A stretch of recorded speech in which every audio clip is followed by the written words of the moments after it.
khususnya keluarga besar PPA IO 566 Anak Terang. Hari ini kita mau sampaikan satu pelajaran firman Tuhan dan juga pelajaran kehidupan mengenai bagaimana kita dalam keluarga dan dalam komunitas menghadapi pandemik COVID-19 ini. Oleh karena itu, kita akan buat judulnya Hidup dalam Kerukunan akan membawa berkat. Akibat pandemi COVID-19 ini, sebagian besar waktu kita berkumpul di rumah jadi besar. Waktunya banyak. Ini perubahan yang luar biasa, bukan hanya ibadah gereja, tapi di rumah juga sering sekali ya. Karena mungkin anak-anak di rumah terus belajar. Ya. Saudara, kumpul-kumpul seperti ini bisa punya dua dampak. Satu sisi bisa punya dampak yang positif, tapi bisa juga menjadi dampak yang negatif. Dan saudara, positif dan negatif tergantung dari bagaimana saudaraku tatanan pola hidup berkeluarga selama ini ya. Dan bagaimana kita menata keluarga saat ini. Jika tatanan dan polanya seperti ini, seperti yang tertulis dalam Kolose 2, Kolose 3 ayat 18 sampai 24 itu akan berbeda. Saudara, dalam Kolose 3 ayat 18 24 ini, saudaraku, ini kita akan baca. Inilah tatanan keluarga sebenarnya yang Tuhan inginkan disampaikan Rasul Paulus kepada jemaat Kolose. Mari kita baca sama-sama ya. Bapak Ibu, coba baca Alkitabnya, lihat Alkitabnya Kolose 3 ayat 18 sampai 24 ya. Atau nanti dibaca di teks, running text yang ada di sini ya. Demikian firman Tuhan. Hai istri-istri, tunduklah kepada suamimu sebagaimana seharusnya di dalam Tuhan. Hai suami-suami, kasihilah istrimu dan janganlah berlaku kasar terhadap dia. Hai anak-anak, taatilah orang tuamu dalam segala hal, karena itulah yang indah di dalam Tuhan. Hai bapak-bapak, janganlah sakiti anakmu supaya jangan tawar hatinya. Hai hamba-hamba, taatilah tuanmu yang dunia ini dalam segala hal, jangan hanya di hadapan mereka saja, untuk menyenangkan mereka, melainkan dengan tulus hati karena takut akan Tuhan. Apapun yang kamu perbuat, perbuatlah dengan segenap hatimu seperti untuk Tuhan, dan bukan untuk manusia. Kamu tahu bahwa dari Tuhanlah kamu menerima bagian yang ditentukan bagimu sebagai upah. Kristus adalah Tuhan dan kamu hambanya. Barang siapa berbuat kesalahannya akan menanggung kesalahannya itu, karena Tuhan tidak memandang orang. Nah, itu ayat 18 sampai saudaraku ayat yang 25. Ini penting sekali. Saudara, tatanan ini sangat perlu ya, saudara. Alkitab sudah menuliskan bagaimana tatanan keluarga. Saudara, inilah yang penting.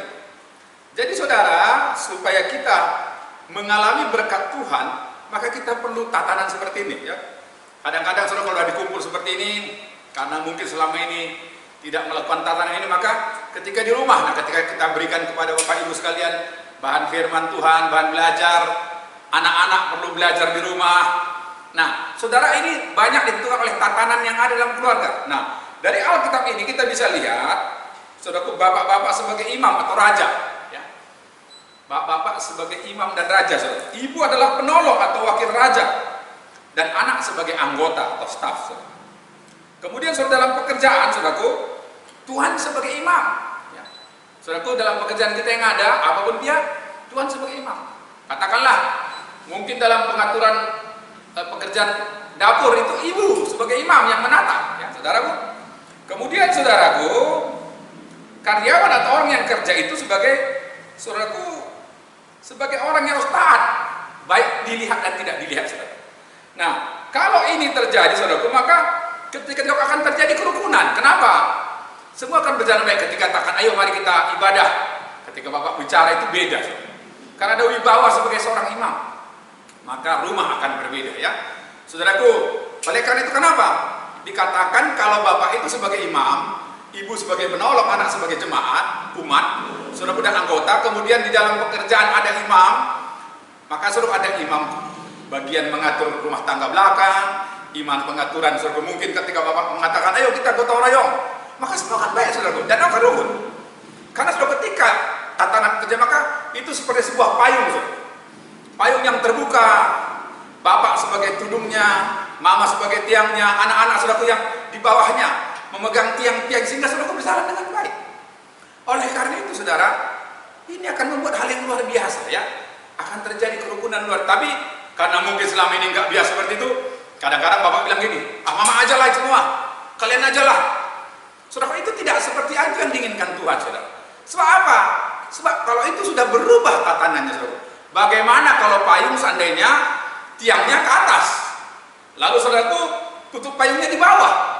Kalau hujan tentu bocor, saudara. Oleh karena itu, saya mau katakan kepada kita, jika tatanan ini berjalan di rumah ibadah, bapak memimpin, ibu menopang, anak-anak dilatih menjadi anggota keluarga yang luar biasa, maka akan terjadi Mazmur 133. Mazmur 133 ayat 1-3, demikian firman Tuhan. Kita baca. Saya bacakan kepada saudara, dengarkan.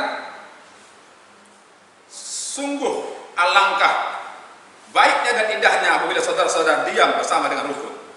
Seperti minyak yang baik di atas kepala meleleh ke janggut, yang meleleh ke janggut Harun dan leher jubahnya. Seperti embun gunung Sion yang turun ke atas gunung Sion. Sebab kesanalah, seperti tadi embun gunung Hermon yang turun ke atas gunung Sion. Sebab sanalah Tuhan merintahkan berkat kehidupan untuk selama-lamanya. Nah saudara, ketika tatanan akan mengalir berkat, saudara akan lihat Tuhan akan merintahkan berkat. Ada banyak hal yang akan terjadi yang membuat saudara kagum, luar biasa ya. Karena apa? Tuhan senang melihat kerukunan ini, saudara. Sehingga dia akan mengirimkan berkat. Banyak cara yang Tuhan bisa buat sehingga saudara akan kagum dan hormat akan Tuhan.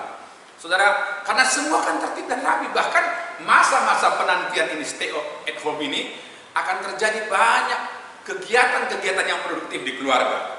Saudaraku, firman Tuhan berkata, tadi kita baca dalam Kolose tadi, maka dikatakan ketika semua tertib, maka dikatakan upahnya akan datang dari Tuhan. Bagaimana upahnya, saudara? Saya baca Lukas 6 ayat 38. Bagaimana ukuran berkat dari Tuhan? Yang katakan tadi akan diberikan berkat Tuhan. Lukas 6 ayat 38, berilah dan kamu akan diberi. Takaran yang baik, yang dipadatkan, yang digoncang, dan yang tumpah keluar, dan dicurahkan ke dalam ribaanmu. Seukuran yang kamu pakai untuk mengukur akan diukurkan kepadamu. Sehingga ketika saudara dan saya kita buat dengan tatanan yang benar, maka berkat Tuhan itu akan datang dengan ukurannya, di mana dipadatkan dan digoncangkan, saudara. Jadi itu yang penting hari ini. Saya berharap saudaraku jangan ada pertengkaran suami istri di rumah, jangan ada keribuan pada anak-anak. Mari katanya, hai bapak-bapak, jangan sakiti hati anak-anakmu, nanti dia tawar hati. Saudaraku, kita bapak-bapak belajar jadi imam. Imam itu saudaraku memang harus sabar, mempersiapkan segala sesuatu. Sebagai raja itu saudaraku harus mengerti tentang bagaimana mengatur rakyatnya. Lalu bagaimana saat keluar daripada pola dan tatanan ini? Saudara, kalau keluar dari tatanan ini akan terjadi namanya kekacauan tatanan. Kekacauan otoritas dan komunikasi yang rusak, saudara. Sehingga apa? Iblis berkuasa. Saudaraku, anak-anak akan maunya saja, ya. Ibu-ibu juga akan maunya saja.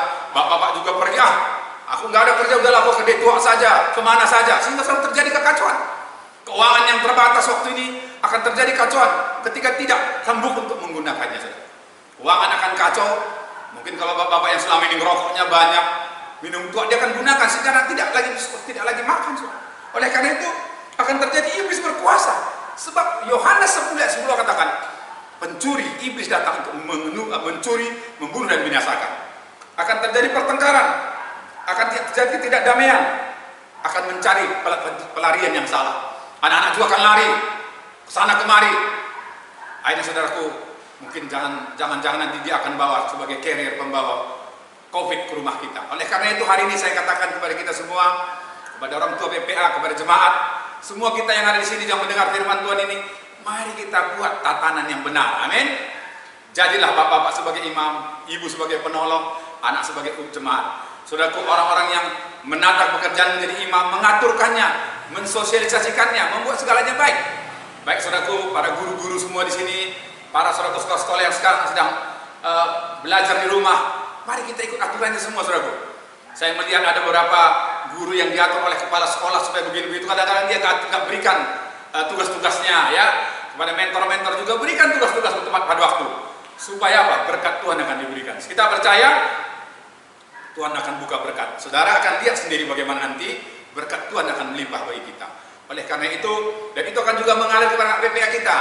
Nanti bukan akan datang gift, akan datang pertolongan, banyak hal yang dipikirkan. Karena apa? Begitu kerukunan dan Tuhan bersuka cita atas kerukunan ini, maka dia bilang, berkat apa lagi yang diberikan kepada orang tua PPA, kepada anak PPA, kepada mentor, kepada gerejanya, Tuhan akan berikan, saudara. Yang dimaksud berkat adalah yang diberikan kepada kita memenuhi kebutuhan kita, untuk memuliakan Dia, untuk semakin dekat dengan Dia, dan semakin memuji Tuhan Yesus Kristus. Itulah pesan Tuhan hari ini. Terpujilah Tuhan Yesus selama-lamanya. Haleluya. Saudara percaya ini, lakukan dengan proses yang mungkin agak memerlukan penyesuaian, tapi percayalah, dengan melakukan ini, Mazmur 133 akan terjadi bagi hidup. Salam, haleluya. Mari kita berdoa.